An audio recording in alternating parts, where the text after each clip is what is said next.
තේනද මේ ගහෙත්නේ කඩන්න කඩන්න විතර තියෙන්නේ කඩන්නත් බෑ කඩනවා ඉවරයි ඒත් අර මිරිස් කඩා ගන්න මේ චූටි ගහ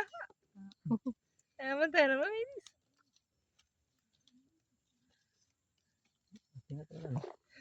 ඕකේ අතෙන් අත මොකක්ද කඩන්න ගහම බලලා කඩන්න මේ කඩන්න විදියට ගන්න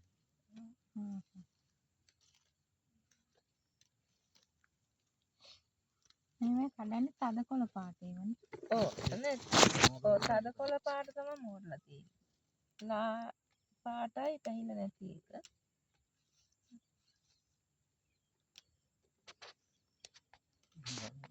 ඇදිනේ ගලන් කරන්න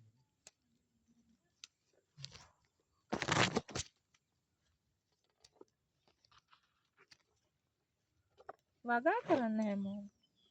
කංකුම් වගාව දකින්න ඇති ඊට පස්සේ මම නයි මිරිස් හිටෙව්වා මේ වගා කරලා තියෙන වෙලකනේ. වෙලක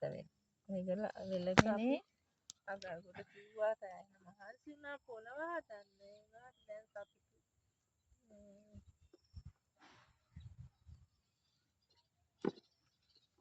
තව ටික දවසක් යනකොට බලන්න පුළුවන් අපි කෙසෙල් වගාවක් දාලා තියෙන්නේ